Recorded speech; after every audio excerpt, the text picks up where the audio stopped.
In 2015, ISIS fighters put a Jordanian pilot into a steel cage, doused him in petrol, and set fire to him. They captured this horrific scene on video as they laughed and cheered. This lasted a few minutes until death brought an end to his unimaginable suffering. Such a scene is not something any decent human being could take pleasure in. Yet the Quran tells us that the believers in paradise will not only watch the unbelievers being burnt alive, but they will laugh.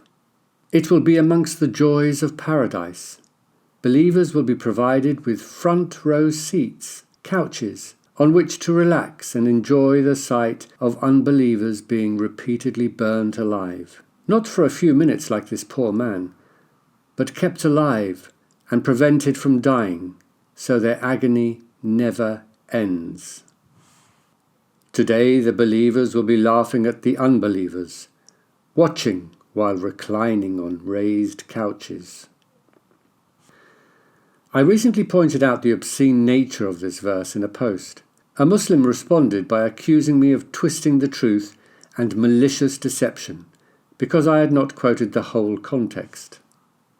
If there's one thing you can be certain of when critiquing Islam, it is that somebody will inevitably accuse you of dishonesty, deceit, and taking the verse out of context.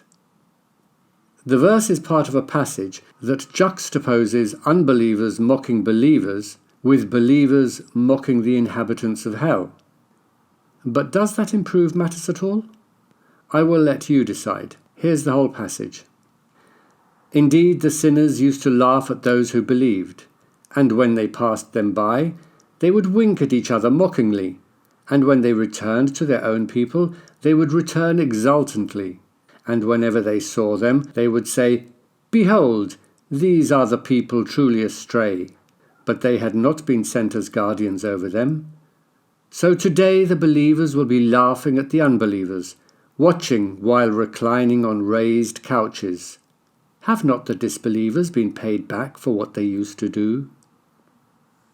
Of course, nobody likes being laughed at for their beliefs.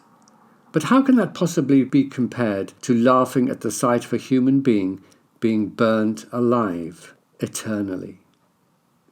What sort of a person would find joy in blisters oozing pus and screams of agony, let alone the supposedly morally superior inhabitants of paradise?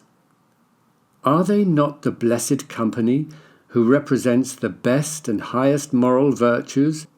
Have they not achieved a state of complete peace and serenity, cured of all bitterness, resentment, and malice? Or have they taken such feelings of hatred and enmity with them into paradise? Have they simply transferred all the pain and grudges they bore on earth over to gardens under which rivers flow? To make matters worse, they will see close friends and family being tortured. They will hear them begging for help, pleading for water. But the people of paradise will show no pity. I had a close friend on earth who used to say, "What? Art thou amongst those who bear witness to the truth of the message? When we die and become dust and bones, shall we indeed receive rewards and punishments?" A voice said, "Would you like to look down?" He looked down and saw him in the midst of the fire. The dwellers of paradise will call out to the dwellers of hell, "We have found what our Lord has promised us is true. Have you found what your Lord has promised you is true?" They will say, "Yes, we have." The dwellers of hell will call out to the dwellers of paradise, "Throw down some water to us, or some of what Allah has provided you with." They will say, "God has forbidden them to the disbelievers." Tell me honestly, if you saw your mother, father, brother, sister, best friend, colleague at work, or neighbour being tortured in hell, would you gloat and laugh at the flames peeling off their skin from their bones as they cry out to you? If your answer is, "No, I wouldn't laugh," then is the Quran wrong? Or isn't that the real you in heaven? Have you been transformed into a different person than you are here on earth? The Quran says, "We will remove all malice from their hearts." What does that mean when you laugh at the torture of others? When you feel no pity towards family or close friends? Have certain emotions been removed so you won't flinch but stare blankly and unemotionally? Or worse than that, so that you find it pleasurable? Will Muhammad laugh at his uncle Abu Talib, who protected and tirelessly defended his nephew for years but refused to renounce the religion of his forefathers? Will Muhammad, the mercy to the worlds, refuse him a drop of water?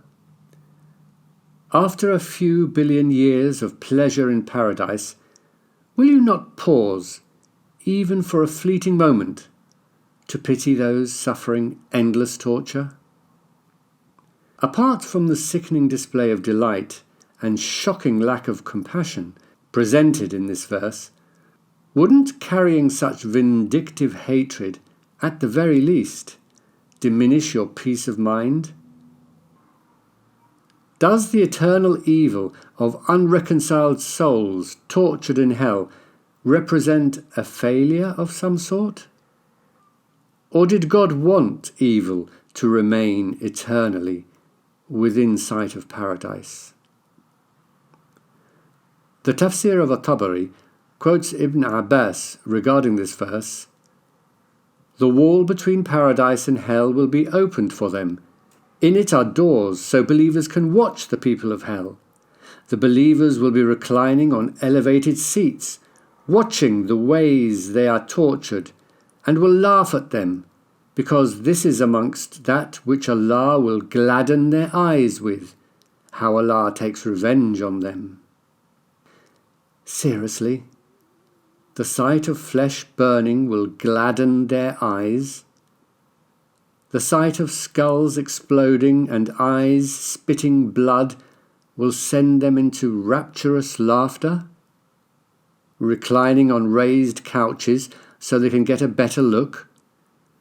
Are such people the pinnacle of virtue and moral excellence? The ultimate objective of God's wise plan? Is this really why God created the universe?